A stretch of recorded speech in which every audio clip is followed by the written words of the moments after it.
welcome to my 517 Follow Friday series.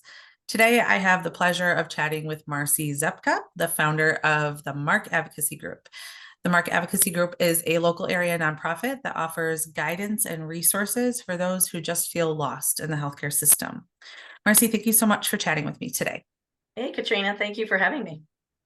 So let's just start out with, when did you found the nonprofit and what were your motivations? So I filed the nonprofit, became 501c3 certified in July of 21. And I did this because unfortunately, about 8.5 years ago, I unexpectedly lost my brother due to some health issues. And I was his health advocate as he went through his journeys. And I saw how important that was. And I knew when he passed that I wanted to do something in his name, because he kind of felt like when he would give ideas or kind of push back, that he had his voice silenced and he wasn't listened to. And it irritated me watching this. And I know how much it frustrated him. So when he passed away, I decided I was going to do something for him to give a voice back to not just him, but to anybody else in his position.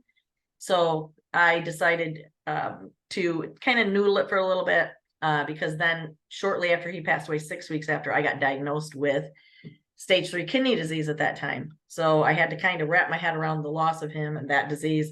So then once I got my feet under me, I decided to start this to help people who are in that journey, who feel like they're lost or are not being listened to, or, just not heard. Right. So you hinted at this just a little bit, but what are some of these challenges that people are facing in the healthcare system that you're trying to help with? Sure. So the first thing, I think one of the most important things that I had to learn is it is okay for you to be the captain of your team. It is okay to fire healthcare workers that aren't, kind of listening to you. No one knows your body better than you know it yourself. So they might prescribe a med, and typically they're going to follow. Now, not all doctors, and I'm not condemning them. Typically they're going to try and follow a textbook theory. Right. But that doesn't apply to everyone. There's certain meds that I can't take that just don't work well with me. I have to take a lower dose than somebody else. They may not mesh with the other pills I'm on. So be very vigilant about how your body feels. I want to teach people that they have a voice and they have a right to have that voice. Remember, the doctors are on your payroll. So it's a good thing to remember that and to pick your team, just like it's just as important to pick that team as you do your support group. So you're in charge of it all.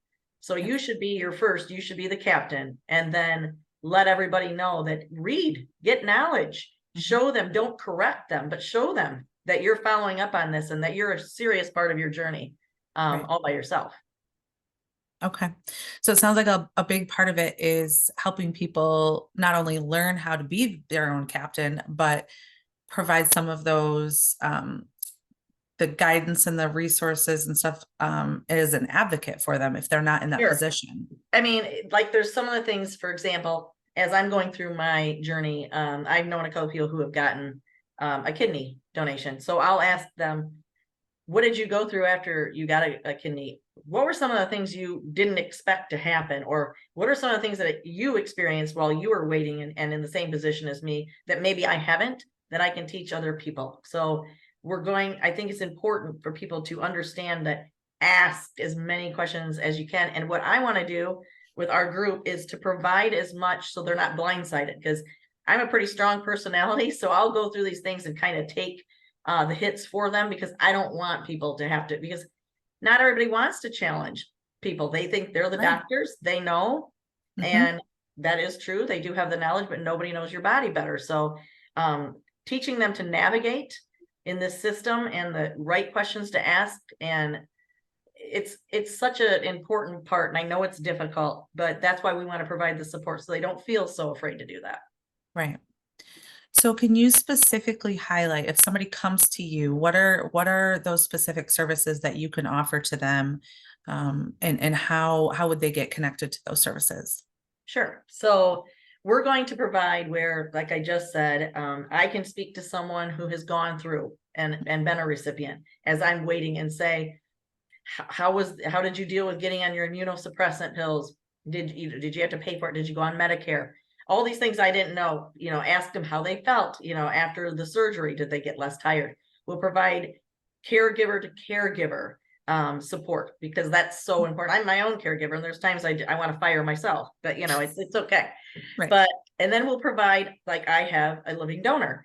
So it'd be great for her to speak to another living donor to say, how did you feel? How much did it change your life? We'll provide all of those resources.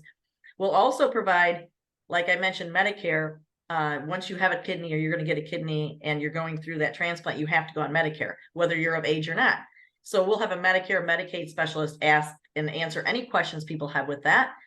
We will talk about the importance if people are in stage 2 or early stage 3 and can still get a supplemental insurance that can help, that they can draw to pay for all the things I'm going through currently. How important that is, because it can get very pricey. Yeah. We'll also provide yoga, meditation, help with like Blue Cross Blue Shield, if that's their insurance. Why are they being charged for this? Can they fight the coding on it? So a bunch of things like that, because providing advocacy, we're going to take people and take them to their appointments, pick up scripts, take them to and from dialysis if we have to, but that's just such a small part of the journey. We'll have a nutritionist and a dietitian. Diet is huge with your kidneys. So we'll provide all of that and have different learning seminars that people can take advantage for free. Awesome. So in addition to kidney disease, are these services offered for other people? Are there chronic illnesses that you guys also provide the services for? Sure. Our specialty is kidney disease, but one of the things that we'll be working with also is diabetes, because diabetes and kidney disease are pretty much, they go hand in hand. Right. Diabetes, a lot of people with diabetes will get kidney disease. And something I just learned that's new to me is that a lot of people, a high percentage, will get diabetes after they get a transplant, even if they didn't have it. So it's teaching people all of these things. And again, diet and knowing to ask the right questions and exercise. And I cannot express this enough. State of mind. I always tell people, live with your disease, not in it. You can't let it control you. I know that's really hard to do. It's very difficult.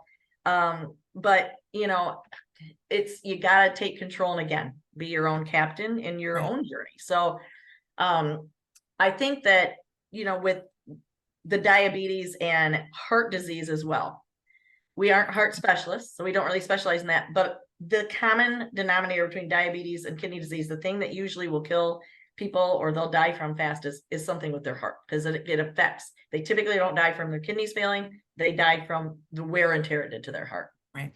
Okay. Are there any current needs for the nonprofit that you can share? I guess just ways the community can support you guys. Of course. So all of these things, of course, cost money. And the programs that we want to put together, the rooms we'll have to rent, the things we'll have to do. We do need advocates. And that is what we're going to do is we'll vet our advocates. Our advocates will be trained by my nephrologist, by a couple of us who have gone through some healthcare things. So they'll be trained on the side of the doctor, saying, here's what helps me as you're an advocate to ask me as the doctor. And I can give them suggestions as me, as the patient, what I need you to listen for, what I might miss. Because even though I might capture the big things, there might be small things in there that add up that I might miss. So we need advocates to come in, whether it's picking up scripts, whether it's taking them to, like I said, an infusion or dialysis, or taking them to and from their appointments. We might start adding in to run simple errands for them. So we need volunteers currently for things like that. Okay. All right. I'm assuming that people are always welcome to financially donate to the nonprofit. Of course, yes. Yep, we have the website, and they can go there and donate, or come to one of our fundraising events and do that. Okay. Now I know that we just wrapped up the second annual golf outing. What do we have coming up for events? So because apparently I don't like to sit still, on September 10th, we are partnering with Twigs, to work in grateful service. They advocate for cancer patients. And Beth Reed is the executive director for that nonprofit. And we have decided to join together, go to Hawk Island for a 5K walk, run, roll race. So we'll do that. We have a 1 mile component to it. We will have a kids race. We will have the 5K. People can walk or run or whatever they want to do. If it was me, no, I wouldn't go past the mile, but that's okay. We will be giving out prizes. We have people who can fundraise that don't even want to walk. They can just fundraise for the event and they can donate that way, or they can get a team and compete. We'll have fundraising prizes. We'll have Kona Ice there, so I'm sure the kids will be happy. Yeah. So they'll, in the morning, they think they're going to serve hot chocolate and coffee. So Fun. Okay. it's September 10th at 9 a.m. at Hawk Island. It's on a Sunday, so Okay. we're expecting a good turnout. Following that, on October 7th, we are going to be doing a chili cook-off. So we're in the process of getting all of our vendors currently. That's going to be at Hope Complex in Lansing on Aurelius Road. Okay. We're going to be doing it from 9 a.m. to 4 p.m. on October 7th, but there's going to be more details to follow on that. Okay, great. Will all of that information either be on social or Yep. on your website? Social, our website. Yep, correct. Great. Okay. And Twigs as well. They're partnering with us on the chili cook-off as well. Okay. All right. Is there anything else you want to share today? I do. I want to tell people that believe in yourself. And when you don't think that you can, you certainly can. And I always say that I decide what defeats me. And I know you can too. So keep your chin up, be your own captain, and believe in yourself. This is your journey. Make it a good one. Beautiful. Thank you so much, Marcy. Thank you, Katrina. Okay, I will share all of the contact information for the Mark Advocacy Group in the caption for the video.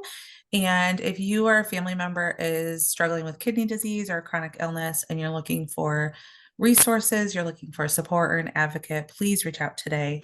If you're interested in being featured on the Follow Friday series, you can send me an email at katrina@cornerstonelegalplc.com. Thanks for watching.